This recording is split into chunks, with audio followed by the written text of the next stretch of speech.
Hello, I'm Sheila Alice, Chief Deputy Superintendent at the Michigan Department of Education. The pandemic and the unplanned shift to remote learning have widened the learning gap for many students in our state. I'm pleased and excited to share a new initiative that MDE has launched to assist educators in their efforts to fill student learning gaps. This new initiative is called Accelerated Learning. Historically, there has been a strong tendency for schools, based on past practice, to want to remediate student learning gaps and delay access to grade-level work until all the missing learning is remediated. Research shows that this approach moves students backwards by continuing to widen the academic gap between students who are being remediated and their grade-level peers.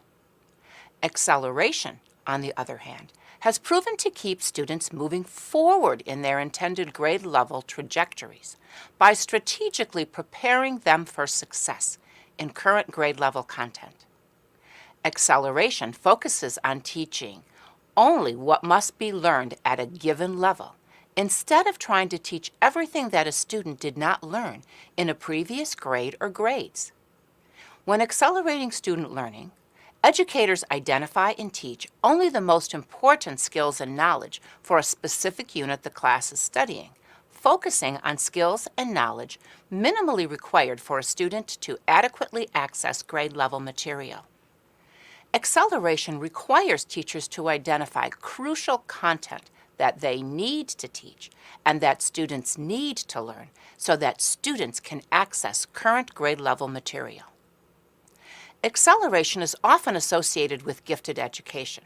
However, academic acceleration includes a wide variety of educational strategies that impact the learning progress of all students, regardless of where they are in their learning trajectory. Acceleration focuses on preparing students for success with upcoming new learning and lays the foundation for continued academic growth. Accelerating student learning improves student engagement, provides access to rigorous grade-level material and assignments, identifies the crucial gaps, identifies the critical content, including key skills and knowledge that teachers need to teach, and it helps every student close the learning gap and demonstrate grade-level skills. The department has created a web page on the MDE website that houses accelerated learning resources. The first resources released include a series of informational guides that MDE staff members developed based on current research and in collaboration with education partners throughout Michigan. We appreciate our thought partners in this important work. Their feedback and input were immensely helpful and useful in the development of these guides. The first series of guides include these 8 topics: acceleration versus remediation, targeting support with tutoring, focus on essential skills, Tier 1 grade level instruction, accelerated learning through student engagement, assessment practices for acceleration, social-emotional learning and the benefits of acceleration, and acceleration in early childhood education. The web page will be expanded to include video introductions to these guides, professional learning opportunities, links to accelerated learning resources from partner organizations, and ideas and voices from the field. Our goal is to provide valid, research-based accelerated learning support for our educators to assist them in becoming even more effective as they implement strategies to help our students thrive. I encourage you to check out MDE's Accelerated Learning webpage. This is just the beginning. We look forward to the continued development and expansion of this website. We also look forward to working with you as we build resources to support our collective efforts to ensure success of all Michigan students. Thank you. Good afternoon, and welcome to the first webinar in the Accelerated Learning Summer Webinar Series. Our presenter this afternoon is Dr. Sharon Vaughn. Dr. Vaughn is a professor of special education and the executive director of the Meadows Center for Preventing Educational Risk at the University of Texas at Austin. She is nationally recognized as a leader in the development and dissemination of multi-tiered system of supports in reading. We are excited to welcome Dr. Vaughn. Thank you so much. It's really my privilege and honor to be here, and it's my privilege to support Michigan's goal of accelerating instruction for all learners. And one of the best ways to do that is through a robust Tier 1 reading instruction that allows all learners to accelerate what they can do, both from text as well as through comprehension. So we're going to talk today about what explicit instruction is and how you can use it within a Tier 1 context to accelerate learning, how it's a high leverage practice, or is what we just heard, the most important things we need to do, what it looks like, and how we can integrate it into the components of reading. So when we think of a Tier 1 instruction, we might wonder about explicit instruction as being the secret sauce. And what that means is it's the special ingredient to make instruction successful for executing the science of reading. It's associated with beneficial outcomes for all learners, not just students who are gifted, not just students with special needs, but all students benefit when teachers use explicit instruction within Tier 1 instruction. It's based on cumulative research using scientific methods. It's identified as a high leverage practice. And important to Tier 1 instruction is that we can use explicit instruction within the context of diverse texts representing the range of identities and cultures in Michigan and through the United States as a whole. So what is explicit instruction? It's an effective research-based feature of instructional design that's used in Tier 1 across all grades and classrooms. It's not specific to any single curriculum or intervention. It's based on an approach that emphasizes systematic, direct, engaging, and success-oriented instruction. So if we're using high leverage practices, or those priority skills that we want to emphasize for all learners, what makes explicit instruction a high leverage practice? Well, a high leverage practice is one of a very limited number of instructional techniques that can yield high results. It's an evidence-based practice. So in other words, when you use explicit instruction across any curriculum or grade level, you are using something that scientific studies have acknowledged is associated with better outcomes for students. It makes a difference for students, especially those with reading difficulties or math difficulties. It improves outcomes for all the learners in your classroom. So what do teachers do who use explicit instruction? Well, they break down the learning task into components to make those components better manageable for students to build knowledge. So a teacher, for example, would pre-teach the essential vocabulary, those critical words that students need to understand the content that the teacher is teaching or the text that they're reading. So, and that's done very briefly, just as a means to allow students to jumpstart or accelerate their learning.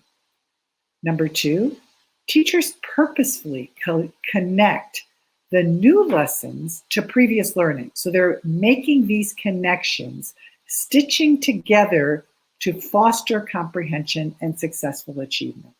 So lessons don't stand alone. They build on and extend what was previously taught. So for example, in reading, when you're introducing new multisyllabic words, the teacher will carefully select the words to teach those multisyllable words that are associated with the learning that is going on, either through single syllables that they've pre-taught, vowel rules the class has already learned, or multisyllable words that relate to the content that's being taught. Prioritizing texts that are customized to students' backgrounds, interests, needs, and diversity will allow you to choose multisyllabic words within the text that you're using. So what else do teachers do who use this explicit instruction? They gradually increase task difficulty to support their students in being independently successful. So for example, a teacher first reads a sentence aloud before a choral reading of the same sentence. Then students take turns independently reading those same sentences aloud. This is a way in which the teacher makes the task gradually more difficult until all students are independently accessing the challenging tasks associated with that grade level.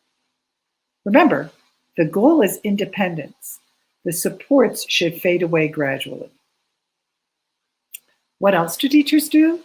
They use modeling or think alouds in their daily practice to address the important features of the content.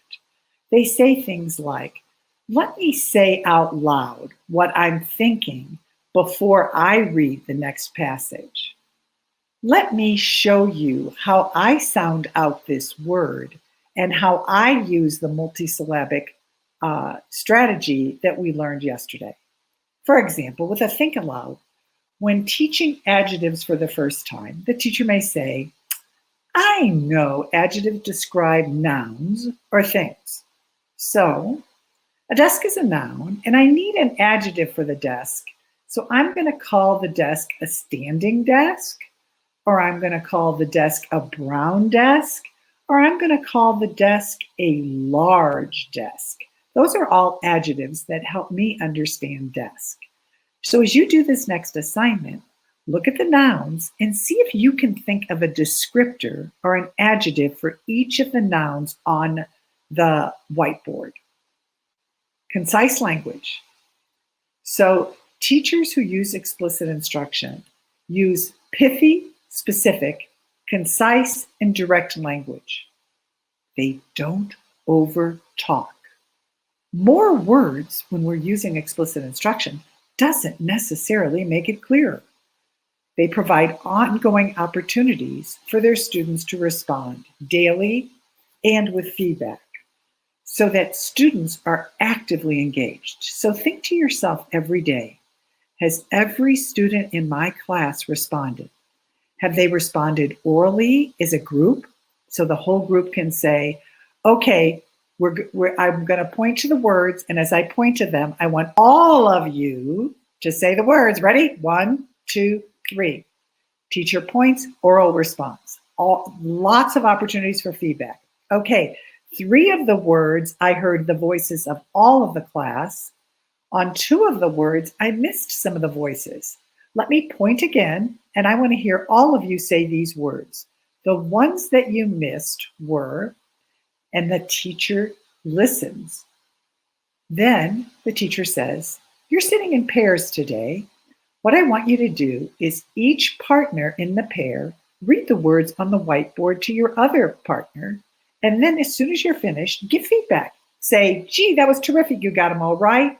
Or if one of the words needs adjustment, identify it, then switch turns. Also, asking the teacher to listen to a few pairs of students discuss a question, sometimes referred to as a turn and talk, related to a theme. Turn and talk is a very powerful explicit instructional practice associated with improved outcomes. So for example, all of us are going to read 2 paragraphs in the text that we're addressing. After you read those 2 paragraphs silently, turn to your partner and say, what you think the most important thing was that you just read. So as you read, think to yourself, what's important? Then turn and talk to your partner and say what the most important thing is. What do teachers do who use explicit instruction? They provide engaging texts that represent the diversity of their students, allowing them to independently take control of their learning. So students want to read about children who are like them and who are different from them. They want to read about cultures that are like theirs and different from theirs. They want to read about the vast diversity of our country and state.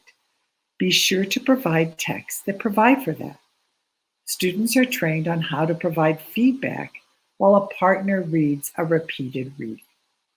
So what do teachers do who use explicit instruction? They create classrooms where students clearly understand what is expected, including what they are supposed to do, practice, and/or express.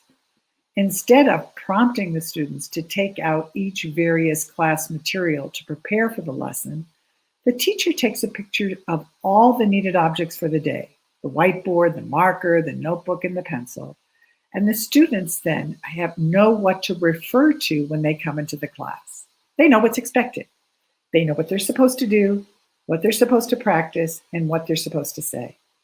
Students who know the routine are more likely to participate in the routine and find the routine successful. What else do they do? Teachers who use explicit instruction move fluidly from modeling to independent practice. Modeling means the teacher says aloud or demonstrates what's expected. Independent practice means the student does it on their own. So when you're teaching a new task, you first want to model as the teacher, but then you want to do group response, small group response, paired response, individual response, and opportunities for students to either turn and talk or to write their answers. That gives students a lot of opportunity very quickly to practice the new skill and for you to give feedback. A teacher engaging in a fluency lesson might say, for example, for this text, I'm going to start by reading this passage aloud so you can hear it. Then we will read it aloud together. Finally, you will read it aloud on your own with a partner. That's a way in which the teacher does, and I do, meaning the teacher does it, we do, meaning the class as a whole does it, and then you do, meaning the student does it independently. And that routine of modeling, group practice, paired practice, and individual practice assures students have a lot of opportunity to practice, which is the way in which we get better at anything. Whether it's learning how to ski, learning how to cook, learning how to do math, or learning how to write or read. Practice is the secret sauce, but it's not just practice. It has to be practice with feedback from teachers or through modeling. What else do teachers do that in Tier 1 to make sure that all students are accelerating their instruction? They provide feedback that is clear, focused, and directly related to the learning task that guides the students to continue or to adjust their learning practices. So for example, a teacher quickly creates a question and has students answer it on sticky notes that the student turns in before going to their next class. The teacher uses that data from the sticky notes to make adjustments and provide feedback to students based on students' needs. So teachers are always saying, what does the student know? How do I give feedback to improve what the student knows? And how do I make adjustments in my own instruction so that all students are learning?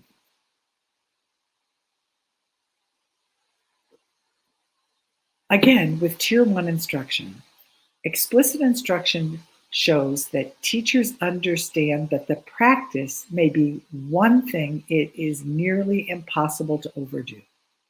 And purposeful learning with practice and feedback is really essential to accelerating instruction in a Tier 1 setting.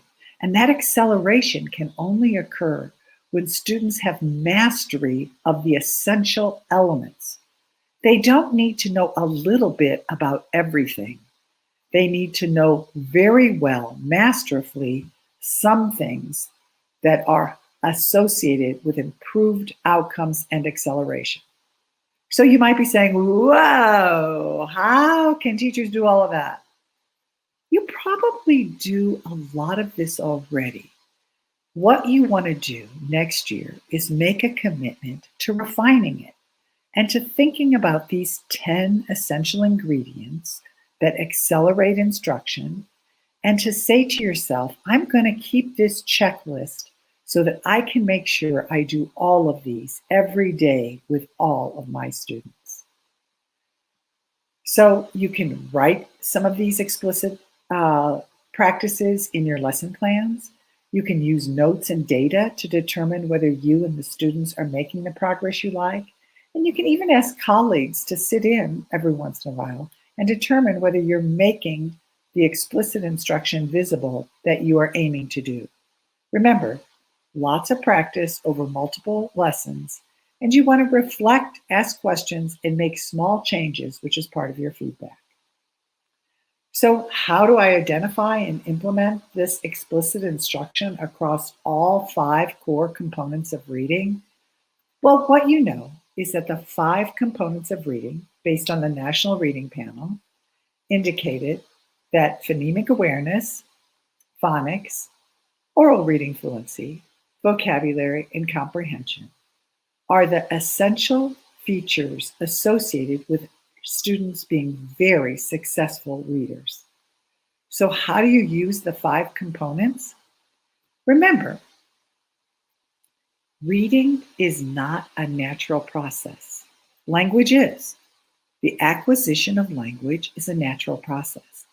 But reading is a process that requires the brain to readjust and focus in a way to make those little squiggly marks on the paper into letters, to make those letters and letter combinations into sounds, make those sounds into words, make those words into meaning, and eventually make reading instruction comprehension focused, which is what it is. I want to say that.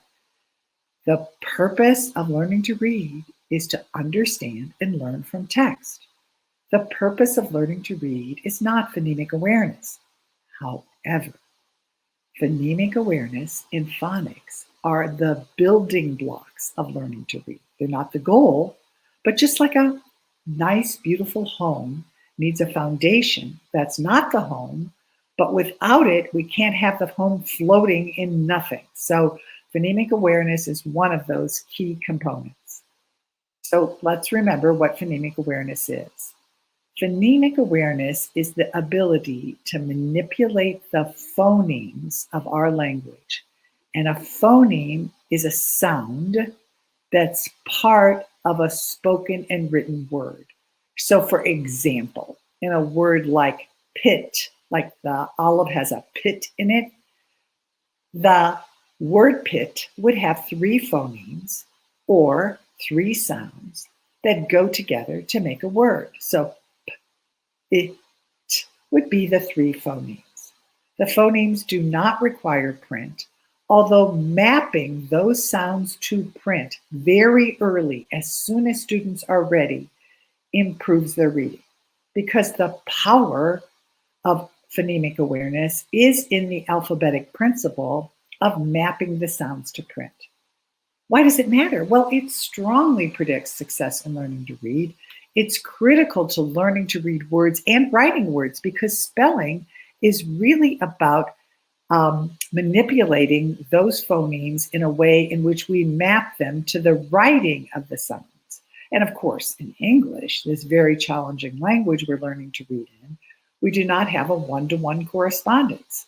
Sometimes we have 2 letters that go together to make a sound, like EA in read. The EA is a vowel diphthong going together to create one sound, and of course, students need to learn that. So phonemic awareness and explicit instruction use a mix of true words and pseudo words. So when you're first teaching students to map these sounds to print with phonemic awareness, you might use a pseudo word. A pseudo word is a word that has the sounds of English in it, but isn't a real word. So you might try rhyming or doing sound deletion, or you can use quick, repetitive, and engaging prompts to help students manage phonemic awareness. Remember this: clear and direct expectations are established. So you say to students, today, you are going to listen to the word I say. In your head, you're going to break the word into sounds in your own head. And then I'm going to say aloud, first sound, and you'll tell me the first sound in the word. So let's do the first one together. The first one is lap. Say the sounds in your head. Lap. That's right. Now I'm going to say first sound, First sound is L. That's right. So I give clear and direct expectations, I model, and then I say, let's do some together. We can also think aloud and integrate into the modeling process what the phonemic awareness is, moving fluidly from the modeling to the guided practice to the independent practice, providing those frequent opportunities for students to respond like we talked about earlier and giving feedback. So the second component of a strong reading program is phonics. And phonics is the building block of reading. Phonics isn't in and of itself the goal, but phonics is a tool that helps students crack the code of reading and make reading accessible to all learners. It helps readers build on their alphabetic knowledge that they acquire about phonemes and letter sounds, and they put them together in a pattern. You learn to decode unfamiliar words, so you may know all of the sounds of the consonants, but then as you learn the sounds of vowels, you might pair them to create word families. So for example, a word family could be an, A-N, and then you can learn to put consonants in front of an to create more words like can, or fan, or tan, or pan, or ran. So learning the phonetic elements of our language, English, allows you to read words and to build words so that you become even better reader. Decoding is the process of converting the print into speech by using letter sound correspondences and spelling patterns. So you might have a spelling pattern like IT, it, and you learn to decode words like sit, fit, lit, even knit, KN, and use those spelling patterns to grow your knowledge of phonics.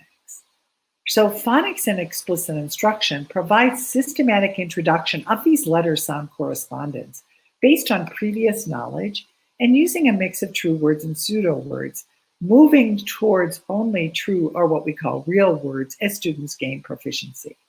You provide, again, ample opportunities for practice and feedback using quick, repetitive, and engaging prompts. Remember, clear and direct expectations for the lesson are established, and we use think alouds to integrate the modeling. We use engaging, student-led work that reflects the diversity and cultural values of the range of students we teach. In addition to those two building blocks of reading, that is phonemic awareness and phonics, the third building block is oral reading fluency. So what is oral reading fluency? It's reading a text aloud efficiently, accurately, and with expression. That's prosody. So prosody, that is reading with expression, is really a signal to the teacher about whether or not students understand, because autonomous monotone reading suggests the student is doing word-by-word reading and may not fully understand what they're reading.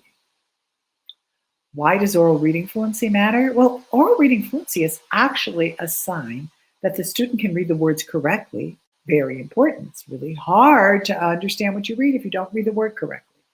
Number two, it shows that they can read it effortlessly, meaning that they can allow some of the cognitive load in their mind to be addressing comprehension.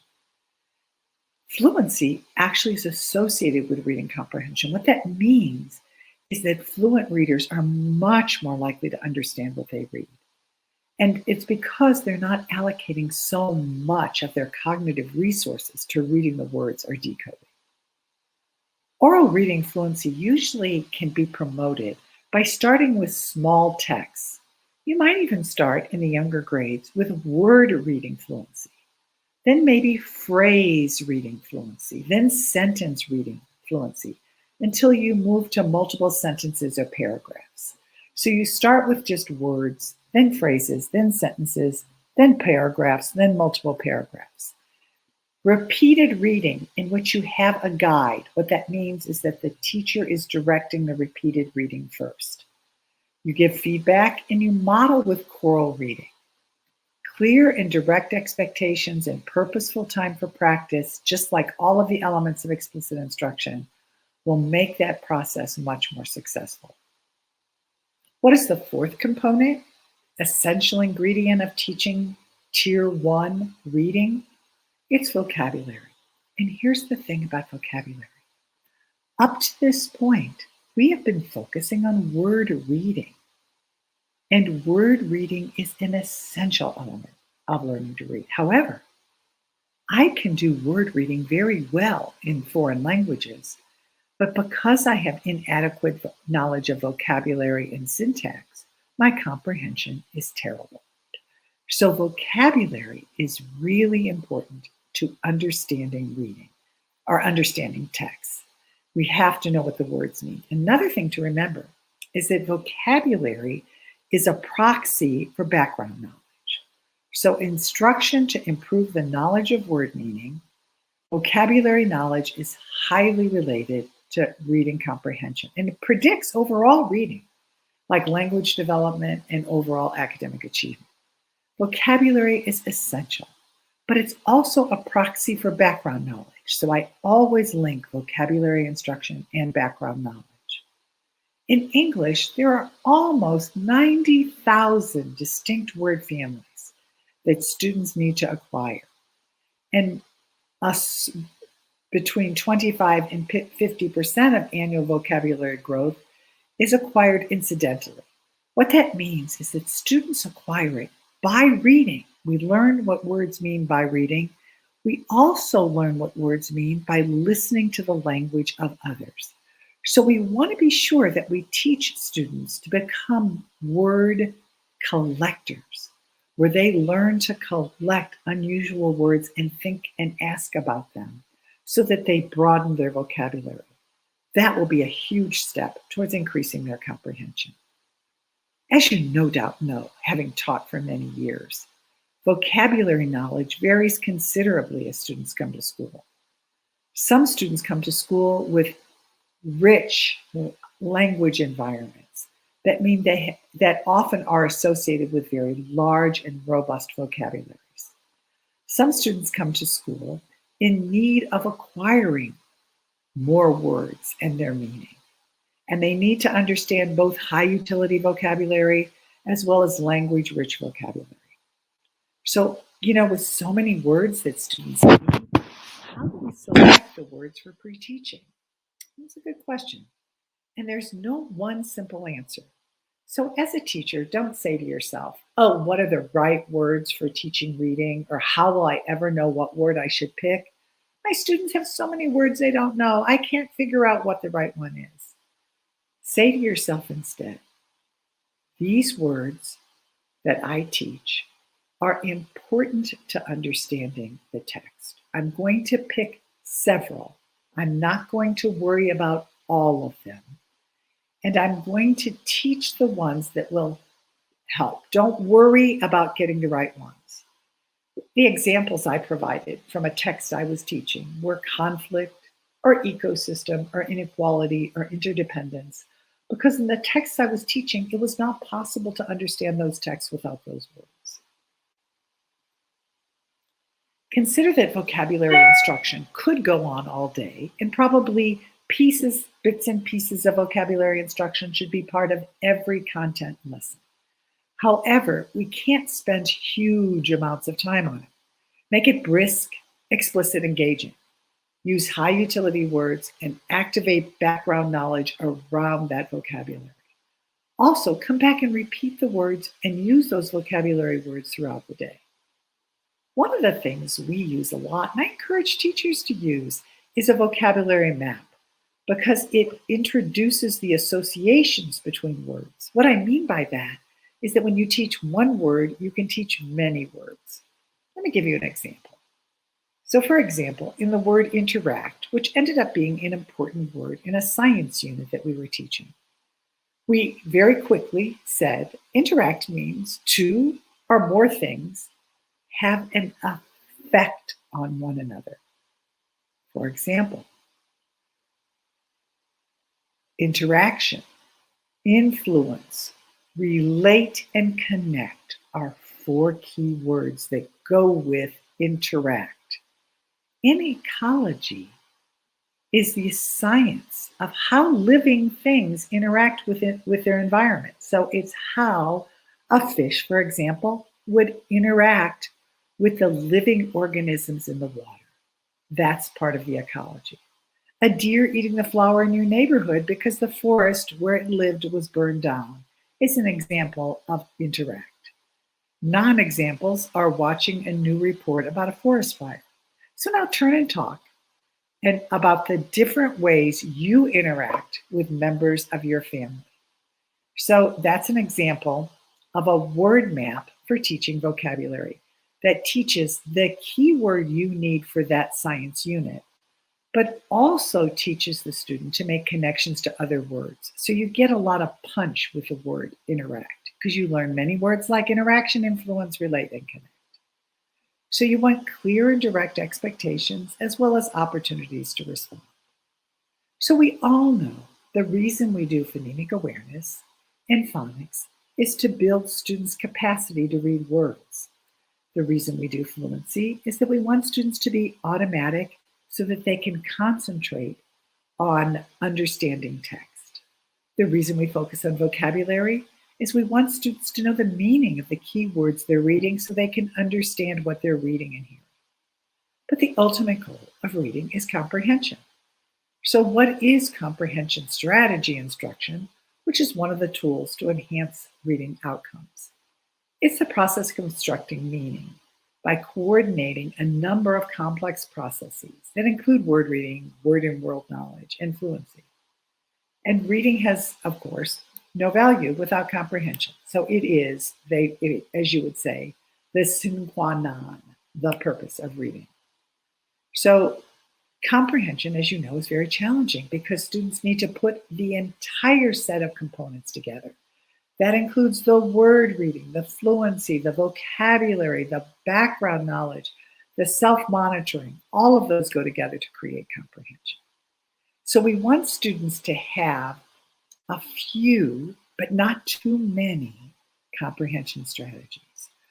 One of the powerful comprehension strategies is self-monitoring, where we teach students to kind of pay attention to what they're reading and to think about it, so that as they read, they sort of catch text that they find challenging, or they catch words they find challenging. Students might use a graphic organizer to think about the key ideas in what they read. They might, for example, when reading social studies, use a cause and effect graphic organizer. Or in science, they might have a sequence graphic organizer, in which they talk about step 1, 2, and 3 as they're reading a science text. Peer reading activities, that is, turning and talking, reading together and asking questions, can be helpful mechanisms for promoting comprehension. We want to be sure when we're doing comprehension strategies that we connect them to previous learning, that we break the task down, that students acquire the proficiency in that strategy, and that they have a lot of opportunities to practice that strategy and respond. For those of you who are listening to this presentation about explicit instruction as being the secret sauce of Tier 1 and the way in which classroom teachers can help their students, all of their students, access Tier 1 instruction, I offer you the 10 key policies and practices for explicit instruction. As you go to this library link, www.meadowcenter.org, you will see all of the explicit instruction practices that I mentioned today, and you will see examples across all grade levels so that you can think about how you might use explicit instruction in your class.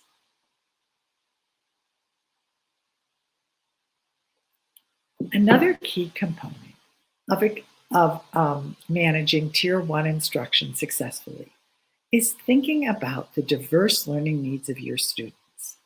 Many teachers argue that the barrier to successfully teaching all students in their class is time. I don't know any teacher, I certainly did not feel this way as a teacher, that I ever had enough time. A 1-minute lesson provides teachers with opportunities to differentiate instruction. Differentiating instruction means that you are making adjustments in your instruction so that each learner has a chance to accelerate learning. 1 minute is actually a very long time.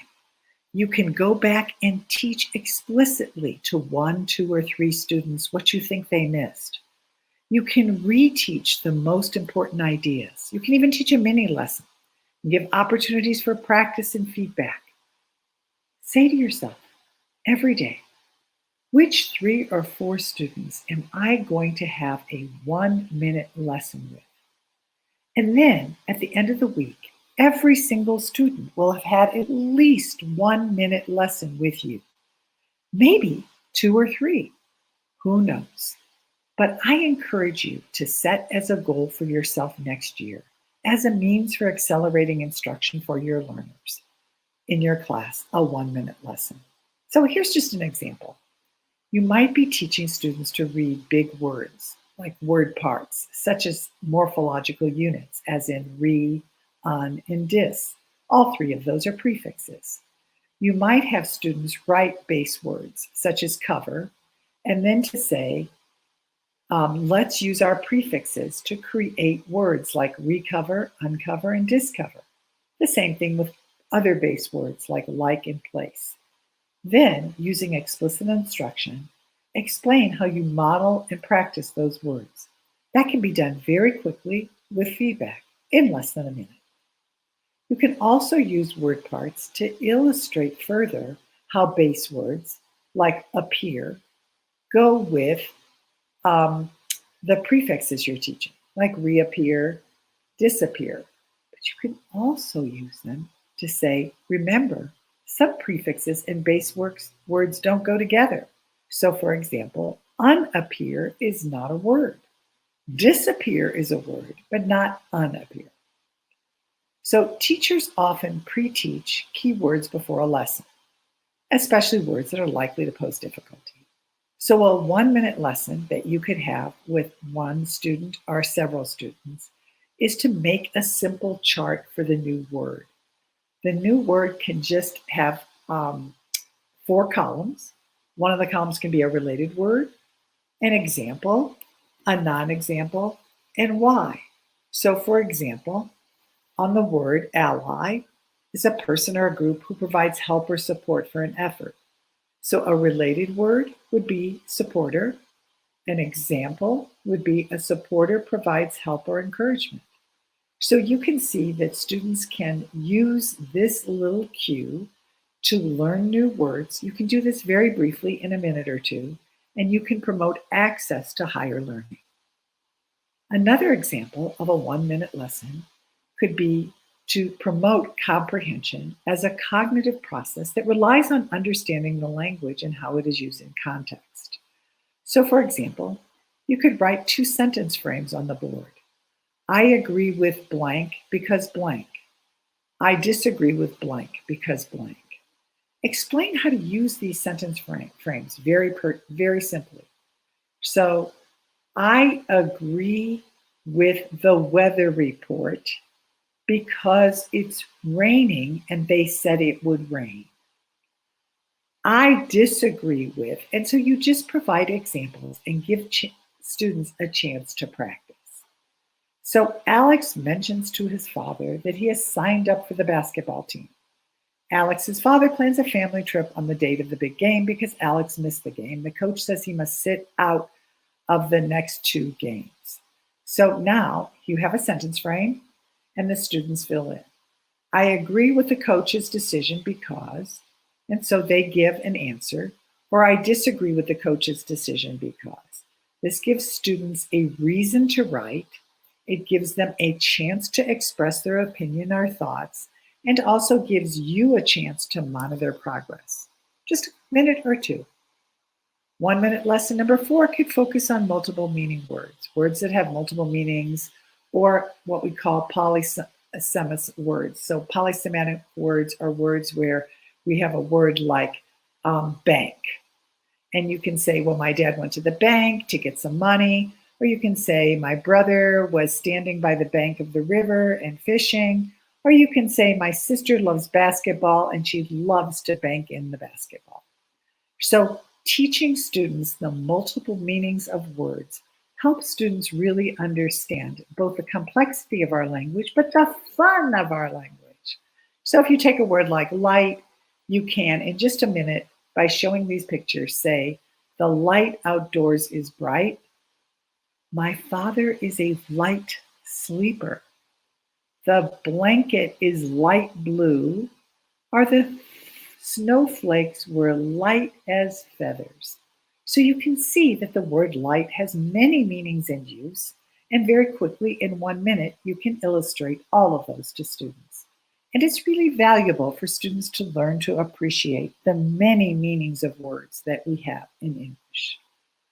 So this little 1 minute lesson is called Cite the Evidence. And in Cite the Evidence, which is an important part of reading comprehension, students are expected to cite the evidence in content area learning as well. So what you have is a short text like this one here that goes something like this. Tropical rainforests have ideal climates for plant growth. Tropical rainforests are hot, humid, and wet. They have abundant rainfall and are warm year-round. You get an idea of the text. And so you can ask 3 questions, such as, what are the characteristics of a tropical rainforest? What conditions are necessary for plant growth? Or why do plants in a rainforest have difficulty getting nutrients? So this can be a very quick turn and talk, or you can have them write 1 or 2 words. So we know with phonological awareness, as a review of the critical components of reading, sounds can be manipulated, blending, segmenting, deleting, adding, and substituting. And we can do that by using the smallest units of spoken words. We have a clear understanding of phonemic awareness, but critical as you are accelerating learning is to remember these 4 components: blending, identifying, segmenting, and manipulating. Those are the 4. And when you manipulate, what you do is you either delete and add, like such as add S to the beginning of pin. That's adding a phoneme. Deleting, take the T off of trap. That's when you get rap. Or substituting, take the word lip and change the it sound to a, and that's when you get a. For those beginning teachers beginning reading teachers, such as kindergarten, 1st grade, remember to use your Alconen boxes and to manipulate these sounds using the boxes. And with word study or phonics, remember, consonant blends are important. Students learn consonants very quickly, but consonant blends are a little trickier, and consonant digraphs are even the trickiest. So be sure to teach students that sometimes we write a word with 2 letters, but it only has 1 sound, like sheep or think. And don't forget to teach that they occur at the beginning and the end of words. Some of our vowel combinations, like OU, are also tricky, so be sure to teach those, and that will really accelerate students' learning. Furthermore, don't forget to teach irregular words. Irregular words are so common in beginning reading, like the and was and from and of. And we have to teach those as word units. And then as students get better and better at word reading, we start chunking these multisyllabic words. And we use roots and base words to put together to create more complex words. So students learn like experiment turns into experiment. We also want to use word webs or maps. So we take keywords like friend, and we can teach many words like friendship or friendly or unfriendly or befriend. So as students move into the upper grades, we want them to really, vocabulary is always important, from age 2 to age 200. However, really accelerating vocabulary instruction and making sure that we're thinking about words all the time is a critical part of what we do. Be sure that students learn as many words as they can, and remember, as many different words as they can.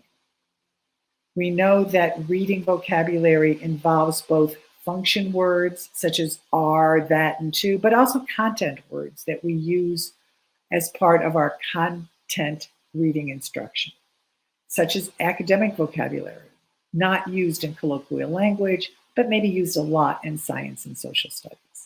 So some critical vocabulary words to think about, some general examples like analyze, illustrate, demonstrate, portray, substitute, but some content examples too, like equivalent or specify, synthesize, or duplicate. Be sure you include those in there. So we talked about how you choose what words to teach, and we know it's virtually impossible, but it's important to kind of practice realizing, teach the most important words. So what is an archaeologist? Well, we better teach the word archaeologist, right? In water cycle, we better be sure that they understand the key idea of atmosphere and how atmosphere affects liquid, vapor, and ice. So that'll be your keywords. Remember that we can teach students to make associations, to learn critical vocabulary, and the dictionary is our last choice. We want students to know word parts, like the base word, but we also want them to be able to use morphemes, such as prefixes and suffixes and other meaning units to create other words. So students have a lot of opportunities to practice this. They can practice through using word strategies in your classroom. Like, here's some suffixes you might want to consider. But most important, we want to be sure they know what they mean and how they position those suffixes with root words. So earlier we talked about how you can use, for example, a graphic organizer. And here's an example of a graphic organizer around the word debt, in which you briefly teach the meaning of the word, but you also teach what the word doesn't mean. But remember what I said about vocabulary. Make associations. Because as students learn what that word means and how it relates to other words, like bill, profit, extra, and due, increases the likelihood that they will expand their vocabulary. We didn't talk much about context clues because they are mostly important in information text. But the critical thing is to tell students to recognize when they don't know a word, read around the word, and see if there's any information around that word that will help them. Sometimes, especially in information text, there might be a definition, a description, or a comparison that will help students understand what that word means. So, as we talked about explicit instruction, we talked about using Think Alouds to model how to use context clues in Tier 1 instruction. But remember, as you read around the word, lots of times context clues do not help students. So I always tell students, try it, and if it works, go for it. But if it doesn't, you might need to look at something else, such as a get the gist routine to help you get the idea of the paragraph. And a get the gist routine, the student summarizes the most important idea in the paragraph, and then decides what or who the paragraph is about. So for example, in a sample paragraph, the student might ask themselves, who is it about? How do you know? What happened? Etc. Students learn to ask questions to get the main idea of the paragraph. What I like to do is, after students learn to get a couple of gists or main ideas, that they start stitching these gists or main ideas together to get a summary or to get a wrap-up. And students can learn keywords like who, what, when, where, why, to learn to ask questions to help them do the wrap-up.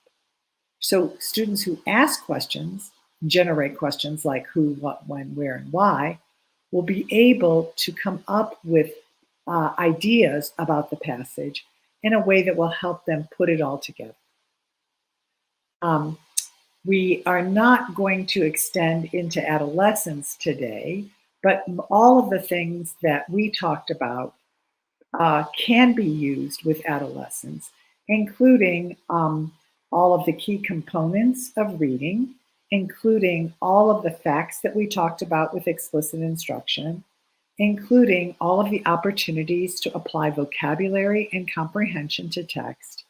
And so remember, when students learn to ask questions and become curious about what they read, paired with the foundation skills, is very likely to accelerate their learning so that they will be successful readers. It is really a privilege to spend some time with you today talking about ways to enhance Tier 1 instruction.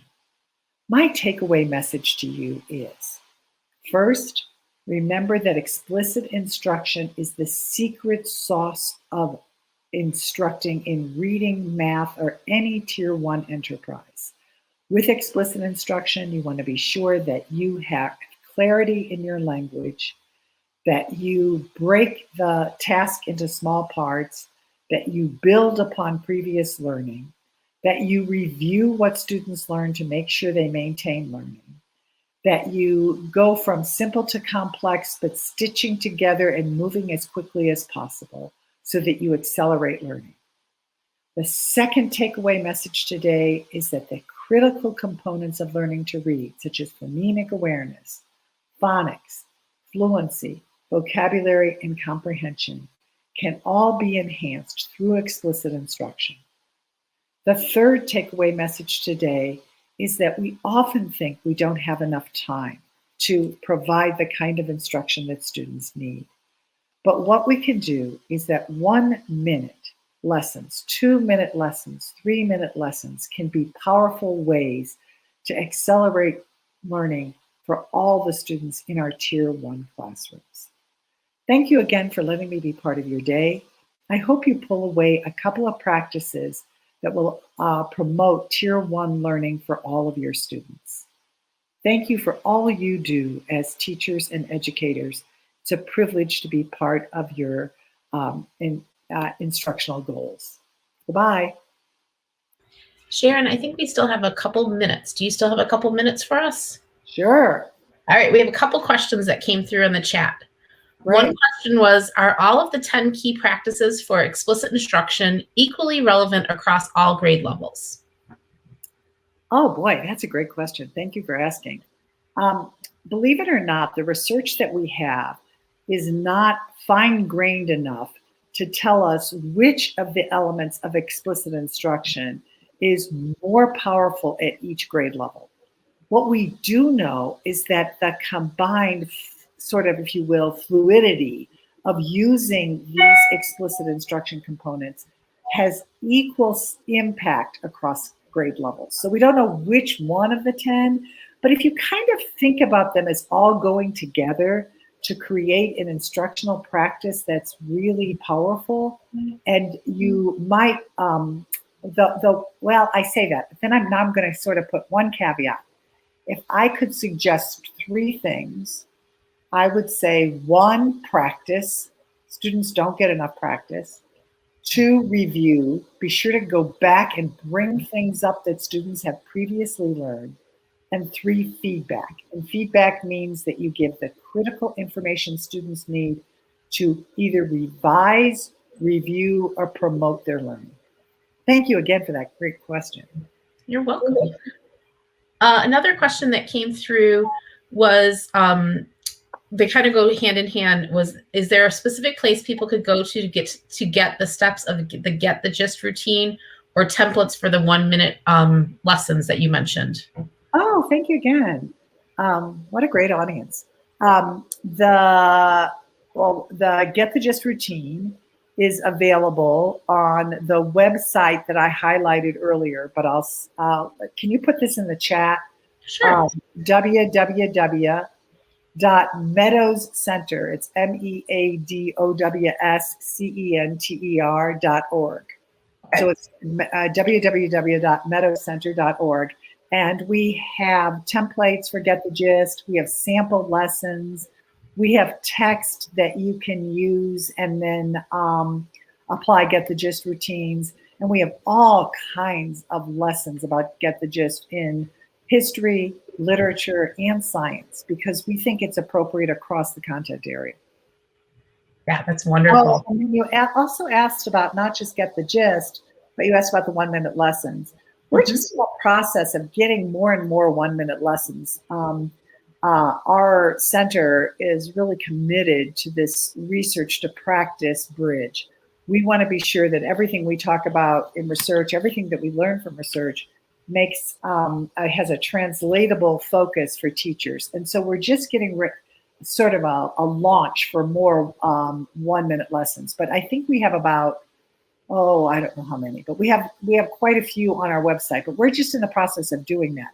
So actually, if any of your listeners have great ideas about 1-minute lessons, I think it's just a powerful way in which we educators can improve outcomes. And it's sort of empowering to me as a teacher, because it makes me feel like no matter who I teach, no matter who's in my classroom, no matter what content I'm teaching, that I can find a minute a day to provide practice and feedback about that. Yeah, that's wonderful. Thank you. You're welcome. One other question that came through was, do you have a recommendation of a resource or example list of the best academic vocabulary words that cut across content areas? Ooh. Gosh, that's another really good question. So we have devised a list that we use, like the words I kind of gave a quick example of, like analyze, explore, compare, contrast, determine. We do have a list of ones that we teach, and we selected them because they appear very often in areas like science, social studies, English, and on tests that students have to take. But I don't know of a list other than the one that we use. But let me think about that some more. And if I think of something, I'll email you. Wonderful. And then I don't see any other new questions in the chat, but I have one that I always like to ask, which is related to work. What are you currently reading, or would you recommend people consider reading? Ooh, okay, thanks. That's such a great question. I never get anything fun like that. So what I'm actually reading right now, and I think it's tangentially related to work. The title of the book is The Extended Mind, and it's by Annie Paul, and it's about thinking outside of the brain. And the idea of the extended mind is that if you use things like gestures, and if you get into environments that are different than the ones you usually work in, and there's all these powerful ways you can sort of extend your mind, and it's really associated with better learning. And even just, the idea of a 30-second break or a 60-second break every 40 minutes or 50 minutes really helps you learn better. So that's what I'm reading now. Wonderful. And one last question came through before we wrap up. They're asking, could you talk a little bit more about self-monitoring as it relates to the comprehension? Oh, I really think self-monitoring is the big kahuna, because, it's kind of like all of us. Think to yourself, like on any given Sunday or Saturday or evening, if you finally get, 15 or 30 minutes and you want to read, do you ever find yourself like turning the page and you have no idea what you previously read? And you have to go back and you have to repair it and you have to reread. And it's because we aren't monitoring. We're not tuned in. We're not paying attention. And I really have observed over the last couple of decades that this idea of self-monitoring is something that does not come automatically to students. Somehow they think reading is about a word-by-word process in which they don't have to kind of, if you will, tune in and turn on. And you really, if you're reading, have to be there with the language, with the words, with the text. You have to wonder about. You have to be curious about what you're reading. And you have to be concerned if it doesn't make sense. And so I've been doing a lot of work sort of ping-ponging between this idea of self-monitoring and does it make sense, which I call DIMS. And I'm ping-ponging between self-monitoring and DIMS as a way to really promote students sort of, if you will, waking up to text. Wonderful. Yeah, when you said that, I was thinking of a strategy I learned back in graduate school, that click or clunk, as kids are reading along. Click, does it make sense? Clunk, do I need to go back? And just that idea of teaching something. Do you know where that strategy came from? Originally, I think I originally saw it on the Intervention Central website, but I don't remember the original place it was developed. That comes from my work. It does. Oh, it wonderful. does. Click and Clunk is work I did on collaborative strategic reading. We started that more than 20 years ago, and it has really picked up pace. And I've continued to be interested in that idea of monitoring. So you nailed it. Perfect. Well, it is officially 4 o'clock, and I cannot thank you enough for your time and all of your knowledge and expertise. Lots of kudos in the chat, and we just really appreciate you. And we're excited that you are our first in our webinar series. So thank you. Well, thank you, and such a privilege to be able to be there with you. Thank you so much. All right. Enjoy the rest of your summer. Okie dokie. Bye-bye. Bye.